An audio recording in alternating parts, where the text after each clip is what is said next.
Traders trader Ajit ಚಾನಲ್ಗೆ ನಿಮ್ಮೆಲ್ಲರಿಗೂ ಸ್ವಾಗತ. ಸೊ ಇವತ್ತಿನ ಈ ವಿಡಿಯೋ ನಾನು ಏನಕ್ಕೆ ಮಾಡ್ತಾ ಇದ್ದೀನಿ ಅಂತ ಹೇಳಿದ್ರೆ, ತುಂಬಾ ಜನ ಕೇಳ್ತಾ ಇದ್ರಿ ಈ ಒಂದು ವಿಡಿಯೋದಲ್ಲಿ ಮುಂದಿನ ವ್ಯೂ ಏನಾಗ್ಬೋದು, ಯಾಕಂದ್ರೆ ತುಂಬಾ ಜನ ಕನ್ಫ್ಯೂಷನ್ ಅಲ್ಲಿ ಇದ್ದಾರೆ. XAUSD ಗೋಲ್ಡ್ ಒಂದು ಡೌನ್ ಫಾಲ್ ಮೊಮೆಂಟಮ್ ಕೊಟ್ಟಿದ್ರು ಕೂಡ ನಿನ್ನೆ ಒಂದು ಉತ್ತಮವಾದ ರ್ಯಾಲಿನ ಅಪ್ಸೈಡ್ ಮೊಮೆಂಟಮ್ ಅಲ್ಲಿ ನಮಗೆ ಕೊಟ್ಟಿತ್ತು. ಸೊ ಎಲ್ಲರಿಗೂ ಒಂದು ಕನ್ಫ್ಯೂಷನ್ ಶುರು ಆಗ್ತಾ ಇದೆ, ಮಾರ್ಕೆಟ್ ಯಾವ ತರ ಮೂವ್ ಆಗುತ್ತೆ ಅನ್ನೋದೇ ಅವ್ರಿಗೆ ಒಂದು ಕನ್ಫ್ಯೂಸ್ ಆಗ್ತಾ ಇದೆ. ಸೊ ಹಾಗೆ ತುಂಬಾ ಜನ ಕೇಳಿದ್ರಿ, ಹಾಗಾಗಿ ನಿಮಗೋಸ್ಕರ ಅಂತ ಈ ಒಂದು ವಿಡಿಯೋನ ಮಾಡ್ತಾ ಇದ್ದೀನಿ. ಒಂದು ಉತ್ತಮವಾದ ಡೌನ್ ಫಾಲ್ ಮೊಮೆಂಟಮ್ ನಾವು ನೋಡ್ತಾ ಇದ್ವಿ, ನೀವೆಲ್ಲರೂ ನೋಡ್ಬೋದು. ನಾನು ಒನ್ ಡೇ ಟೈಮ್ ಫ್ರೇಮ್ಗೆ ಶಿಫ್ಟ್ ಮಾಡ್ತಾ ಇದ್ದೀನಿ. ಸೊ XAUSD ಗೋಲ್ಡ್ ಅಲ್ಲಿ ಒಂದು ಉತ್ತಮವಾದಂತಹ ಡೌನ್ ಫಾಲ್ ಮೊಮೆಂಟಮ್, ಒಂದು ಕನ್ಸಾಲಿಡೇಷನ್, ಒಂದು ಬ್ರೇಕ್ ಡೌನ್, ಇಲ್ಲಿರುವಂತಹ SL ನ ತಗೊಂಡಿತ್ತು. ಇಲ್ಲಿರುವಂತಹ ಲಿಕ್ವಿಡಿಟಿನ ಸ್ವೀಪ್ ಮಾಡಿ market one day time frame ಅಲ್ಲಿ ಅಪ್ಸೈಡ್ ಮೊಮೆಂಟಮ್ ಅನ್ನ ಕೊಟ್ಟಿತ್ತು. ಕರೆಕ್ಟಾ? ಇಲ್ಲಿ ಅಪ್ಸೈಡ್ ಮೊಮೆಂಟಮ್ ಅನ್ನ ಕೊಟ್ಟಿತ್ತು. ಬಟ್ ಈ ಒಂದು ಜಾಗದಲ್ಲಿ ಏನ್ ನೀವು ನೋಡ್ಬೋದು, ಈ ಒಂದು ಜಾಗ ಏನ್ ಕಾಣಿಸ್ತಾ ಇದೆ ನಿಮಗೆ, this is a very important zone. ಈ ಒಂದು ಝೋನ್ ಅಲ್ಲಿ ಮಾರ್ಕೆಟ್ ಏನ್ ಮಾಡುತ್ತೆ, ಒಂದು ರಿಜೆಕ್ಷನ್ ನ ಫೇಸ್ ಮಾಡಿ ಮಾರ್ಕೆಟ್ ಅಗೇನ್ ಮತ್ತೆ ಕೆಳಗಡೆ ಬರುತ್ತೆ. ಸೊ ಒಂದು ಡೌನ್ ಫಾಲ್ ಮೊಮೆಂಟಮ್ ಕೊಟ್ಟಿರೋದು ನಿಮ್ಗೆ ಕಾಣುತ್ತೆ. ಸೊ ಇದನ್ನ ನಾವು 4 hours ಟೈಮ್ ಫ್ರೇಮ್ಗೆ ಶಿಫ್ಟ್ ಮಾಡೋಣ. ಈ 4 hours ಟೈಮ್ ಫ್ರೇಮ್ಗೆ ನಾವು ಶಿಫ್ಟ್ ಮಾಡಿದಾಗ ಮಾರ್ಕೆಟ್ ಏನ್ ಮಾಡುತ್ತೆ, ಈ ಒಂದು ಜಾಗ ಏನ್ ಮಾರ್ಕ್ ಮಾಡಿದೀವಿ ಇಲ್ಲಿ ರಿಜೆಕ್ಷನ್ ನ ಫೇಸ್ ಮಾಡುತ್ತೆ. ಕ್ಲಿಯರ್ ರಿಜೆಕ್ಷನ್ ನ 4 hour ಅಲ್ಲಿ ಫೇಸ್ ಮಾಡಿ ಒಂದು ಡೌನ್ ಫಾಲ್ ಮೊಮೆಂಟಮ್ ಕೊಡುತ್ತೆ. ಒಂದು ಡೌನ್ ಫಾಲ್ ಮೊಮೆಂಟಮ್ ಕೊಟ್ಟ ಆದ ಮೇಲೆ ಮಾರ್ಕೆಟ್ ಅಲ್ಲಿ ನೀವು ನೋಡ್ಬೋದು 4 hours ಟೈಮ್ ಫ್ರೇಮ್ ಅಲ್ಲಿ ಈ ಒಂದು ಜಾಗ, ಇದನ್ನ ನಾನು ನಿಮಗೆ ಕ್ಲಿಯರ್ ಆಗಿ ಕಾಣಿಸ್ಲಿ ಅಂತ ಒಂದು ಬ್ಲೂ ಕಲರ್ ಲೈನ್ ಅಲ್ಲಿ ಮಾರ್ಕ್ ಮಾಡ್ತೀನಿ. ಸ್ವಲ್ಪ ಥಿಕ್ನೆಸ್ ನ ಜಾಸ್ತಿ ಇಡೋಣ. ಸೊ ಅಗೇನ್ ನಾವು ಇಲ್ಲೊಂದು ಲೈನ್ ನ ಕೂಡ ನಾವು ಮಾರ್ಕ್ ಮಾಡಬಹುದು. ಇಲ್ಲೊಂದು ಲೈನ್ ನ ಕೂಡ ನಾವು ಮಾರ್ಕ್ ಮಾಡಬಹುದು. ಸೊ ಈ ಒಂದು ಲೈನ್ ಏನ್ ನಾನು 4 hours ಟೈಮ್ ಫ್ರೇಮ್ ಅಲ್ಲಿ ಮಾರ್ಕ್ ಮಾಡಿದೀನಿ, this is a very important zone. ನೀವು ಇಲ್ಲಿ ನೋಡಬಹುದು 25, 26, 29.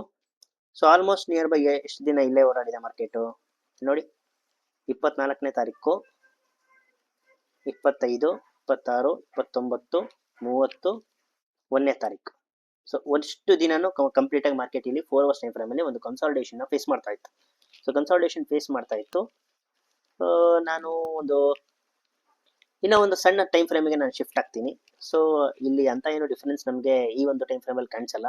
ಸೊ ನಾನು 30 minutes ಟೈಮ್ ಫ್ರೇಮ್ಗೆ ಒಂದ್ಸಲಿ ಚೆಕ್ ಮಾಡ್ತೀನಿ, ಏನಾದರೂ ನಮಗೆ ಎಂಟ್ರಿ ಸಿಗ್ಬೋದಾ ಈ ಒಂದು ಜಾಗದಲ್ಲಿ ಅಂತ. ಸೊ ಇದೊಂದು ಮೇಜರ್ ಸಪೋರ್ಟ್ ಆಗಿ ಈ ಒಂದು ಜಾಗ ವರ್ಕ್ ಆಗ್ತಾ ಇತ್ತು. ಪ್ರತಿ ಸಲ ಇಲ್ಲಿ ಬಂದಾಗಲೂ ಮಾರ್ಕೆಟ್ ಒಂದು ಉತ್ತಮವಾದಂತಹ ಅಪ್ಸೈಡ್ ರ್ಯಾಲಿನ ಕೊಟ್ಟಿತ್ತು. ಸೊ ನಾವೇನ್ ಮಾಡ್ತೀವಿ, ಇದನ್ನ ನಾನು 5 minutes ಟೈಮ್ ಫ್ರೇಮ್ಗೆ ಶಿಫ್ಟ್ ಮಾಡ್ತೀನಿ. 5 minutes ಟೈಮ್ ಫ್ರೇಮ್ಗೆ ಶಿಫ್ಟ್ ಮಾಡಿದಾಗ ನಿನ್ನೆ ನನಗೆ ಒಂದು ಎಂಟ್ರಿ, ತುಂಬಾ ಚೆನ್ನಾಗಿರುವಂತಹ ಎಂಟ್ರಿ ಮಿಸ್ ಆಗಿತ್ತು. ಬಟ್ ನಾನು ಈ ತರ ಒಂದು ರ್ಯಾಲಿ ಈ ಒಂದು ಜಾಗದಿಂದ ಬರುತ್ತೆ ಅನ್ನೋದು ಎಕ್ಸ್ಪೆಕ್ಟೇಷನ್ ಮಾಡಿರಲಿಲ್ಲ.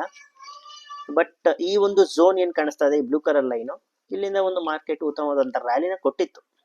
ಓಕೆ, ಬಟ್ ಸ್ಟಿಲ್ ನಾವೇನ್ ಮಾಡ್ತೀವಿ, ಇಲ್ಲಿ ಒಂದು ಟ್ರೆಂಡ್ ಲೈನ್ ನಾನು ಪ್ಲಾಟ್ ಮಾಡ್ತಿದ್ದೆ. ಸೊ ಜಸ್ಟ್ ಈ ಒಂದು ಟ್ರೆಂಡ್ ಲೈನ್ ಯಾವ ರೀತಿ ಮಾರ್ಕೆಟ್ ಅಲ್ಲಿ ವರ್ಕ್ ಆಗಿದೆ ಅಂತ ನೀವು ನೋಡ್ಬೋದು. ಸೊ ಈ ಟ್ರೆಂಡ್ ಲೈನ್ ನಾವು ಇಲ್ಲಿಂದ ಪ್ಲಾಟ್ ಮಾಡಿದ್ರೆ ಎಕ್ಸಾಕ್ಟ್ ಇದೇ ಲೆವೆಲ್ ಅಲ್ಲಿ ಮಾರ್ಕೆಟ್ ಒಂದು ಗ್ರೀನ್ ಕಲರ್ ಮಾರಿಬೋಸು ಟೈಪ್ ಕ್ಯಾಂಡಲ್ ನ ಫಾರ್ಮ್ ಮಾಡಿದೆ. ಸೊ ಮಾರಿಬೋಸು ಟೈಪ್ ನ ಕ್ಯಾಂಡಲ್ ಫಾರ್ಮ್ ಮಾಡಿದೆ. ಇಲ್ಲಿ ಬೈಯರ್ಸ್ ಆಕ್ಟಿವೇಟ್ ಆಗಿದ್ದಾರೆ. ಸೊ ಈ ಜಾಗದಲ್ಲಿ ಟ್ರೆಂಡ್ ಲೈನ್ ಸಪೋರ್ಟ್ ತಗೊಂಡಿದೆ ಮಾರ್ಕೆಟ್, ಜಸ್ಟ್ ಬೈಯರ್ಸ್ ಆಕ್ಟಿವೇಟ್ ಆಗಿದ್ದಾರೆ. ಉತ್ತಮವಾದಂತಹ ಅಪ್ಸೈಡ್ ರ್ಯಾಲಿ ಈ ಒಂದು ಜಾಗದಿಂದ ನಮಗೆ ಸಿಕ್ಕಿತ್ತು. ಸೊ ಎಲ್ಲಿವರೆಗೂ ಈ ಜಾಗ ತನಕ ಸಿಕ್ಕಿತ್ತು ಅಂತ ಹೇಳಿದ್ರೆ, ನಾವೇನ್ ಮಾರ್ಕ್ ಮಾಡಿದ್ವಿ ಪ್ರೀವಿಯಸ್ ಕ್ಯಾಂಡಲ್. ಸೊ ನಾವೇನ್ ಮಾರ್ಕ್ ಮಾಡಿದ್ವಿ, ಎಲ್ಲಿ ನಾವು ಮಾರ್ಕ್ ಮಾಡಿದ್ವಿ, ಇಲ್ಲಿ ಏನ್ ನಾವು ಬ್ಲೂ ಕಲರ್ ರೆಸಿಸ್ಟೆನ್ಸ್ ಝೋನ್ ನ 4 hour ಟೈಮ್ ಫ್ರೇಮ್ ಅಲ್ಲಿ ಏನು ಮಾರ್ಕ್ ಮಾಡಿದೀವಿ, ಅಲ್ಲಿವರೆಗೂ ಮಾರ್ಕೆಟ್ ಉತ್ತಮವಾದಂತಹ ಅಪ್ಸೈಡ್ ರ್ಯಾಲಿನ ಕೊಟ್ಟಿತ್ತು. ಓಕೆ, ಇಲ್ಲಿ ಅಪ್ಸೈಡ್ ರ್ಯಾಲಿನ ಕೊಟ್ಟಿತ್ತು. ಸೊ ಮಾರ್ಕೆಟ್ ಅಲ್ಲಿ ಉತ್ತಮವಾದ ಅಪ್ಸೈಡ್ ರ್ಯಾಲಿ ಬಂತು. ಸೊ ಬಂದ್ಮೇಲೆ ಏನಾಯ್ತು ಅಂತ ಹೇಳಿದ್ರೆ, ಈ ಒಂದು ಜಾಗದಿಂದ ಮಾರ್ಕೆಟ್ ರಿಜೆಕ್ಷನ್ ಫೇಸ್ ಮಾಡಿ ಈ ಒಂದು ಹೈನ ಬ್ರೇಕ್ ಮಾಡುತ್ತೆ. ಸೊ ನೀವೇನಾದ್ರೂ ಈ ಒಂದು ಎಂಟ್ರಿನ ಪಡೆದಿದ್ರೆ ಈ ಒಂದು ಜಾಗದಲ್ಲಿ, ಸೊ ಕೇವಲ ನಿಮಗೆ ಎಷ್ಟು ಪಿಪ್ಸ್ ಇಲ್ಲಿ SL ಕಾಣಿಸ್ತಾ ಇತ್ತು ಅಂತ ಹೇಳಿದ್ರೆ, ಕೇವಲ 5 ಪಿಪ್ಸ್ ನಿಮಗೆ SL ಕಾಣಿಸ್ತಾ ಇತ್ತು. ಸೊ ಆಪೋಸಿಟ್ ಸೈಡ್ ಅಲ್ಲಿ ನೀವು ನೋಡೋದಾದ್ರೆ 118 ಪಿಪ್ಸ್ ಅಷ್ಟು ನಿಮಗೆ ಟಾರ್ಗೆಟ್ ಬರ್ತಾ ಇತ್ತು. ನೀವು ಈ ಟ್ರೇಡ್ ಅನ್ನ ಪ್ರಾಪರ್ ಆಗಿ ಟ್ರೆಂಡ್ ಲೈನ್ ಸಪೋರ್ಟ್ ಅಲ್ಲಿ ಹೋಲ್ಡ್ ಮಾಡಿದ್ದಿದ್ರೆ. ಸೊ ನಮಗೆ ಈ ಒಂದು ಎಂಟ್ರಿ ಸಿಕ್ಕಿಲ್ಲ. ಸೊ ನಮಗೆ ಈ ಎಂಟ್ರಿ ಮಿಸ್ ಆಯ್ತು. ಸೊ ನೆಕ್ಸ್ಟ್ ಎಂಟ್ರಿ ನಾವು ಪಡೆಯೋಣ ಅಂತ ಅನ್ಕೊಂಡ್ವಿ. ಬಟ್ ಮಾರ್ಕೆಟ್ ಅಲ್ಲಿ ಏನಾಯ್ತು, ಒಂದು ಉತ್ತಮವಾದಂತಹ ಅಪ್ಸೈಡ್ ರ್ಯಾಲಿ ಕೊಡ್ತಾನೆ ಇತ್ತು ಕನ್ಸಿಸ್ಟೆಂಟ್ ಆಗಿ. ಸೊ ಎಂಟ್ರಿ ಪಡೆಯಬೇಕು ಅಂತ ತುಂಬಾನೇ ನನಗೆ ಅನಿಸ್ತಾ ಇತ್ತು, ಬಟ್ ಯಾವ ತರ ಎಂಟ್ರಿ ನಾನು ಪಡಿತಾ ಇರಲಿಲ್ಲ, ಯಾಕಂದ್ರೆ ನಮಗೆ ಎಸ್ ಎಲ್ ತುಂಬಾನೇ ದೊಡ್ಡದಾಗ್ತಾ ಇತ್ತು. ಹಾಗೆ ನಾವು ಈ ಒಂದು ಜಾಗದಲ್ಲಿ ಯಾವುದೇ ತರ ಎಂಟ್ರಿನ ಕೂಡ ನಾವು ಈ ಒಂದು ಜಾಗದಲ್ಲಿ ಪಡೆದಿರಲಿಲ್ಲ. ಸೊ ನೆಕ್ಸ್ಟ್ ಏನಾಗುತ್ತೆ, ಮಾರ್ಕೆಟ್ ನಾವು ಹಾಕೊಂಡು ಝೋನ್, ನಾವೇನ್ ಇಲ್ಲಿ blue colour 4 hours time frame ಅಲ್ಲಿ ಝೋನ್ ಮಾರ್ಕ್ ಮಾಡಿದ್ವಿ, ಆ ಝೋನ್ ನಲ್ಲಿ ಆ ಲೈನ್ ಏನ್ ಮಾರ್ಕ್ ಮಾಡಿದ್ವಿ ಅದನ್ನು ಕೂಡ ಹಿಟ್ ಆಗಿ ಮಾರ್ಕೆಟ್ ಒಂದು ರಿಜೆಕ್ಷನ್ ಫೇಸ್ ಮಾಡುತ್ತೆ. ರಿಜೆಕ್ಷನ್ ಫೇಸ್ ಮಾಡಿದ್ರು ಕೂಡ ಮತ್ತೆ ಆ ಒಂದು ಹೈನ ಬ್ರೇಕ್ ಮಾಡಿ ಮಾರ್ಕೆಟ್ ಮೊಮೆಂಟಮ್ ಕೊಡಕ್ಕೆ ಟ್ರೈ ಮಾಡಕ್ಕೆ ನೋಡ್ತಾ ಇತ್ತು. ಅಕಸ್ಮಾತ್ ನೀವೇನಾದ್ರು ಈ ಒಂದು ಟ್ರೇಡ್ ಅನ್ನ ಈ ಒಂದು ಜಾಗದಲ್ಲಿ ಒಂದು ಸಣ್ಣ ಎಸ್ ಎಲ್ ನ ತಗೊಂಡು ಹೋಲ್ಡ್ ಮಾಡಿದ್ರೆ ನಿಯರ್ ಬೈ 1:22 ಅಷ್ಟು ಟಾರ್ಗೆಟ್ ನ ನೀವು ಈ ಒಂದು ಟ್ರೇಡ್ ಅಲ್ಲಿ ಅಚೀವ್ ಮಾಡಬಹುದಾಗಿತ್ತು. ಸೊ ಈ ಟ್ರೇಡ್ ನಮಗೆ ಡೆಫಿನೆಟ್ ಆಗಿ ಮಿಸ್ ಆಯ್ತು. ನಾವು ಅಲ್ಲಿಗೆ ಆ ಟ್ರೇಡ್ ಅನ್ನ ಬಿಟ್ವಿ. ನಾವು ಈ ಒಂದು ಝೋನ್ ಬರೋವರೆಗೂ ವೆಯ್ಟ್ ಮಾಡ್ತಾ ಇದ್ವಿ. ಈ ಒಂದು ಝೋನ್ ಕೂಡ ಬಂತು, ಬಟ್ ಇಲ್ಲೂ ಕೂಡ ಯಾವ ತರ ಒಂದು ಪ್ರಾಪರ್ ಆಗಿ ಇರುವಂತಹ ಎಂಟ್ರಿ ನಮಗೇನು ಕಾಣಿಸ್ತಿಲ್ಲ. ಸೊ ನಾವಲ್ಲಿ ಇದನ್ನು ಕೂಡ ಡ್ರಾಪ್ ಮಾಡ್ತೀವಿ. ಸೊ ಡ್ರಾಪ್ ಮಾಡಿದ್ಮೇಲೆ ಓಕೆ, ಇವತ್ತು ಯಾವ ತರ ಎಂಟ್ರಿ ಸಿಗಲ್ಲ ಅನ್ನೋ ಒಂದು ಮನೋಭಾವದಲ್ಲಿ ಇರ್ತಿದ್ವಿ. ಸೊ ಬಟ್ ಏನಾಯ್ತು, ಮಾರ್ಕೆಟ್ ಒಂದು ಇಲ್ಲಿಂದ ರಿಜೆಕ್ಷನ್ ಫೇಸ್ ಮಾಡಿ ಮಾರ್ಕೆಟ್ ಒಂದು ಸ್ವಿಂಗ್ ನ ಮಾಡಿ ಮತ್ತೆ ಮಾರ್ಕೆಟ್ ಡೌನ್ ಸೈಡ್ ಅಲ್ಲಿ ಬರ್ತಾ ಇತ್ತು. ಸೊ ಇಲ್ಲಿ ನಾನು ಒಂದು ಪ್ರೈಸ್ ಆಕ್ಷನ್ ಅಬ್ಸರ್ವ್ ಮಾಡ್ತೀನಿ. ಸೊ ಒಂದು ಪ್ರೈಸ್ ಆಕ್ಷನ್ ಅಬ್ಸರ್ವ್ ಮಾಡ್ತೀನಿ, ಹೆಂಗಿದ್ರು ಮಾರ್ಕೆಟ್ ಅಲ್ಲಿ ಅಪ್ಸೈಡ್ ರ್ಯಾಲಿನ ಕೊಟ್ಟಿದೆ. ಅಪ್ಸೈಡ್ ರ್ಯಾಲಿನ ಕೊಟ್ಮೇಲೆ ಡೌನ್ ಸೈಡ್ ಅಲ್ಲಿ ಟ್ರೇಡ್ ಮಾಡೋದು ತುಂಬಾನೇ ರಿಸ್ಕ್ ಅಂತ ಅನಿಸ್ತು. ಬಟ್ ರೆಸಿಸ್ಟೆನ್ಸ್ ಇಂದ ಮಾರ್ಕೆಟ್ ಬರ್ತಾ ಇರೋದ್ರಿಂದ, ಪ್ಲಸ್ ಇಲ್ಲಿ ಹಿಂದ್ಗಡೆ ಲಿಕ್ವಿಡಿಟಿ ಸ್ವೀಪ್ ಆಗಿರೋದ್ರಿಂದ ನಾನೇನ್ ಮಾಡ್ತೀನಿ, ಇಲ್ಲಿ ಒಂದು ಎಂಟ್ರಿನ ಪಡಿಬಹುದು. ಇದೊಂದು ಲಾಂಗ್ ರನ್ ಅಲ್ಲಿ ಓವರ್ ನೈಟ್ ಹೋಲ್ಡ್ ಮಾಡಿ ಒಂದು ಉತ್ತಮವಾದ ಪ್ರಾಫಿಟ್ ಮಾಡೋಣ ಅಂತ ನಾನು ಒಂದು ಎಂಟ್ರಿನ ಪಡಿತೀನಿ. ಸೊ ನೀವು ಇಲ್ಲಿ ನೋಡ್ಬೋದು, ಈ ಒಂದು ಜಾಗ ನೀವು ನೋಡ್ಬೋದು, ಈ ಒಂದು ಜಾಗದಲ್ಲಿ ಮಾರ್ಕೆಟ್ ಒಂದು ಕನ್ಸಾಲಿಡೇಷನ್ ಫೇಸ್ ಮಾಡ್ತಾ ಇತ್ತು. ಸೊ ಕನ್ಸಾಲಿಡೇಷನ್ ಫೇಸ್ ಮಾಡ್ತಾ ಇತ್ತು. ಸೊ ನಾನು ಈ ಕ್ಯಾಂಡಲ್, ಹಿಂದಿನ ಕ್ಯಾಂಡಲ್ ತನಕ ನಾನು ನೋಡ್ತಾ ಇದ್ದೆ. ಸೊ ಇದನ್ನ ನಾನು ಫಸ್ಟ್ 1 ಮಿನಿಟ್ ಟೈಮ್ ಫ್ರೇಮ್ಗೆ ಶಿಫ್ಟ್ ಮಾಡ್ಕೊತೀನಿ. ಸೊ 1 ಮಿನಿಟ್ ಟೈಮ್ ಫ್ರೇಮ್ಗೆ ನಾನು ಶಿಫ್ಟ್ ಮಾಡಿದಾಗ ಒಂದು ಉತ್ತಮವಾದ ಕನ್ಸಾಲಿಡೇಷನ್ ಅಂತಾನೆ ಹೇಳ್ಬೋದು 5 ಮಿನಿಟ್ಸ್ ಅಲ್ಲಿ. ಈ ಒಂದು ಕ್ಯಾಂಡಲ್ ಅಲ್ಲಿ ನನ್ನ ಒಂದು ಎಂಟ್ರಿ ಪಡಿತೀನಿ. ಸೊ ನಾನು ಇಲ್ಲಿಂದಾನೇ ಮಾರ್ಕೆಟ್ ಡೌನ್ ಸೈಡ್ ಅಲ್ಲಿ ಮೂವ್ ಆಗುತ್ತೆ ಅನ್ನೋ ಒಂದು ಎಕ್ಸ್ಪೆಕ್ಟೇಷನ್ ನ ಹೊಂದಿದ್ದೆ. ಸೊ ಹಾಗಾಗಿ ಈ ಒಂದು ಕ್ಯಾಂಡಲ್ ನಲ್ಲಿ ನಾನು ಎಂಟ್ರಿನ ಪಡಿತೀನಿ. ಸೊ ಇಲ್ಲಿ ನಮ್ಮ ಸ್ಟಾಪ್ ಲಾಸ್ ನ ಪ್ಲೇಸ್ ಮಾಡ್ತೀವಿ.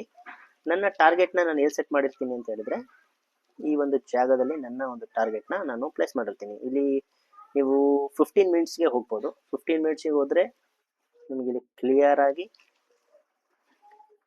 ಮಾರ್ಕೆಟ್ ಬ್ರೇಕ್ಔಟ್ ಕೊಟ್ಟಿರೋ ಜಾಗ ಇದು. ಈ ಲೆವೆಲ್ ತನಕ ನಾನು ಒಂದು ಟಾರ್ಗೆಟ್ ನ ಎಕ್ಸ್ಪೆಕ್ಟ್ ಮಾಡ್ತಾ ಇದ್ದೆ. ಎಕ್ಸಾಕ್ಟ್ ಆಗಿ ಈ ಲೆವೆಲ್ ತನಕ ಒಂದು ಟಾರ್ಗೆಟ್ ನ ಎಕ್ಸ್ಪೆಕ್ಟ್ ಮಾಡ್ತಾ ಇದ್ದೆ. ಸೊ ಇಲ್ಲಿ ನೋಡ್ಬೋದು ನೀವು, ಇದನ್ನ ನಾನು 1 ಮಿನಿಟ್ ಶಿಫ್ಟ್ ಮಾಡ್ತೀನಿ. ಸೊ ಆಲ್ಮೋಸ್ಟ್ ನಿಯರ್ ಬೈ ತುಂಬಾನೇ ಸಣ್ಣ ಟಾರ್ಗೆಟ್ ಅಂತಾನೆ ಹೇಳ್ಬೋದು. ತುಂಬಾ ಸಣ್ಣ ಟಾರ್ಗೆಟ್, ಆಲ್ಮೋಸ್ಟ್ ನಿಯರ್ ಬೈ 1:3.71 ಅಷ್ಟು ಟಾರ್ಗೆಟ್ ನಾನು ಇಲ್ಲಿ ಪ್ಲೇಸ್ ಮಾಡ್ತೀನಿ. ಬಟ್ ಮಾರ್ಕೆಟ್ ಏನ್ ಮಾಡುತ್ತೆ ಅಂತ ಹೇಳಿದ್ರೆ, ಈ ಒಂದು ಜಾಗದಲ್ಲಿ ಉತ್ತಮವಾದ ಡೌನ್ ಫಾಲ್ ಕೊಡುತ್ತೆ. ಬಟ್ ಈ ಒಂದು ಸಪೋರ್ಟ್ ಏನಿದೆ ಅಲ್ಲಿಂದ ಅದು ಸಪೋರ್ಟ್ ಅನ್ನ ಪಡೆದು ಮಾರ್ಕೆಟ್ ರಿವರ್ಸಲ್ ಆಗಿ ನನ್ನ ಒಂದು ಎಸ್ ಎಲ್ ನ ತಗೊಳತ್ತೆ. ಸೊ ಆಲ್ಮೋಸ್ಟ್ ನಿಯರ್ ಬೈ ನಾನು ಒಂದು $20 ಅಷ್ಟು ರಿಸ್ಕ್ ಅನ್ನ ತಗೊಂಡಿರ್ತೀನಿ. $20 ನಮ್ದು ಹಿಟ್ ಆಗುತ್ತೆ. ಸೊ ಹಿಟ್ ಆದ ತಕ್ಷಣ ನಾನೇನ್ ಮಾಡ್ತೀನಿ, ಡೆಫಿನೆಟ್ ಆಗಿ ಎಲ್ಲರೂ ಕೂಡ ಎಸ್ ಎಲ್ ಹಿಟ್ ಆದಾಗ ಒಂದು ಎಮೋಷನ್ ಹರ್ಟ್ ಆಗೇ ಆಗುತ್ತೆ. ಆ ಎಮೋಷನ್ ಹರ್ಟ್ ಆದಾಗ ನೀವು ಯಾವ ತರ ಮಾರ್ಕೆಟ್ಗೆ ರಿಯಾಕ್ಟ್ ಮಾಡ್ತೀರ ಅನ್ನೋದು ತುಂಬಾನೇ ಇಂಪಾರ್ಟೆಂಟ್ ಆಗಿರುತ್ತೆ. ಸೊ ಡೆಫಿನೆಟ್ ಆಗಿ ನಮಗೂ ಕೂಡ ಬೇಜಾರಾಯ್ತು. ಯಾಕಂದ್ರೆ ನಾನು ಬೆಳಿಗ್ಗೆ ಎದ್ದು ನೋಡಿದಾಗ ಈ ಒಂದು ಎಂಟ್ರಿ ನಮಗೆ ಎಸ್ ಎಲ್ ಹಿಟ್ ಆಗಿರ್ಲಿಲ್ಲ ಅಂದಿದ್ರೆ ಉತ್ತಮವಾದಂತಹ ಡೌನ್ ಫಾಲ್ ಮೊಮೆಂಟಮ್ ಅನ್ನ ಮಾರ್ಕೆಟ್ ನೀಡಿತ್ತು.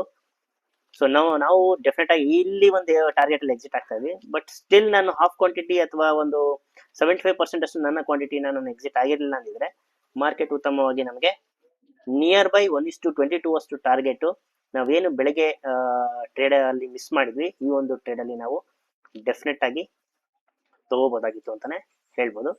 ಸೊ ಅನ್ಫಾರ್ಚುನೇಟ್ಲಿ ನಮಗೆ ಈ ಒಂದು ಎಸ್ ಎಲ್ ಹಿಟ್ ಆಗಿ ಮಾರ್ಕೆಟ್ ಮೂಮೆಂಟಮ್ ಕೊಡುತ್ತೆ. ಸಮ್ಟೈಮ್ಸ್ ಡೆಫಿನೆಟ್ ಆಗಿ ಮಾರ್ಕೆಟ್ ಅಲ್ಲಿ ನಿಮ್ಗೆ ಎಸ್ ಎಲ್ ಹಿಟ್ ಆಗೇ ಆಗುತ್ತೆ. ಎಸ್ ಎಲ್ ಹಿಟ್ ಆಗುತ್ತೆ. ಬಟ್ ಎಸ್ ಎಲ್ ಹಿಟ್ ಆದಾಗ ನಿಮ್ಮ ಒಂದು ರಿಯಾಕ್ಷನ್ ಹೇಗಿರುತ್ತೆ ಅನ್ನೋದು ತುಂಬಾ ಇಂಪಾರ್ಟೆಂಟು. ಸೊ ನೀವು ಹೇಗೆ ಮಾರ್ಕೆಟ್ನ ನಿಮ್ಮ ಒಂದು ಮಾರ್ಕೆಟ್ ಎಸ್ ಎಲ್ ತಗೊಂಡಾಗ ನೀವು ಹೇಗೆ ಅಕ್ಸೆಪ್ಟ್ ಮಾಡ್ತೀರಾ, ಆಮೇಲೆ ಅದನ್ನ ಹೇಗೆ ಮೂವ್ ಆನ್ ಮಾಡ್ತೀರಾ ಅನ್ನೋದು ತುಂಬಾ ಇಂಪಾರ್ಟೆಂಟ್ ಆಗಿರುತ್ತೆ.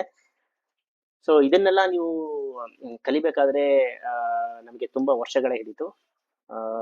ನಿಯರ್ ಬೈ 3 years ಹಿಡಿತು. ಬಟ್ ಗೊತ್ತಿಲ್ಲ. ಸೊ ಈ ಒಂದು ವಿಚಾರನ ನೀವು ಕೂಡ ಸೀರಿಯಸ್ ಆಗಿ ತಗೊಂಡು ನಿಮ್ಮ ಎಸ್ ಎಲ್ ಹಿಟ್ ಆದಾಗ ನೀವು ಯಾವ ಥರ ರಿಯಾಕ್ಟ್ ಮಾಡಬೇಕು, ಅಥವಾ ನಿಮ್ಮ ಒಂದು ರಿಸ್ಕ್ ನೀವು ತಗೊಂಡಿರೋ ರಿಸ್ಕನ್ನ ಎಕ್ಸೀಡ್ ಆದಾಗ ನೀವು ಹೇಗೆ, ಎಕ್ಸೀಡ್ ಆಗದಂತೆ ನೀವು ಹೇಗೆ ನೋಡ್ಕೊತೀರಾ ಅನ್ನೋದೇ ತುಂಬಾ ಇಂಪಾರ್ಟೆಂಟ್ ಆಗುತ್ತೆ. ಸೊ ಇದೆಲ್ಲ ಒಂದು ಸಣ್ಣ ಸಣ್ಣ ವಿಚಾರಗಳು ಇನ್ನು ಮುಂದಿನ ವಿಡಿಯೋಗಳಲ್ಲಿ ನಾನು ತುಂಬ ಬಿಡೋದಕ್ಕೆ ಟ್ರೈ ಮಾಡ್ತೀನಿ. ಸೊ ಇದೇ ಥರ ವಿಡಿಯೋಗಳು ನಿಮಗೇನಾದರೂ ಇಷ್ಟ ಆಗಿದ್ರೆ ಡೆಫಿನೆಟ್ ಆಗಿ ನೀವು ನಮ್ಮ ಚಾನೆಲ್ನ ಲೈಕ್ ಮಾಡಿ, ಫಾಲೋ ಮಾಡಿ ಮತ್ತು ಶೇರ್ ಮಾಡಿ. ಕಮೆಂಟ್ ಕೂಡ ಮಾಡ್ಬೋದು, ನಿಮಗೆ ಯಾವುದಾದ್ರೂ ಇಂಪಾರ್ಟೆಂಟ್ ಆಗಿರುವಂತಹ ವಿಚಾರದ ಬಗ್ಗೆ ಅಥವಾ ಮಾರ್ಕೆಟ್ ರಿಲೇಟೆಡ್ ಏನಾದರೂ ವಿಡಿಯೋಸ್ ಬೇಕಾದರೂ ಕೂಡ ಕಮೆಂಟ್ ಮಾಡಿ. ಸೊ ಸಾಧ್ಯವಾದಷ್ಟು ನಾವು ಆ ಒಂದು ವಿಡಿಯೋನ ಮಾಡಿ ಬಿಡೋದಕ್ಕೆ ಈ ಒಂದು ಚಾನಲಲ್ಲಿ ಟ್ರೈ ಮಾಡ್ತೀನಿ. Thank you so much.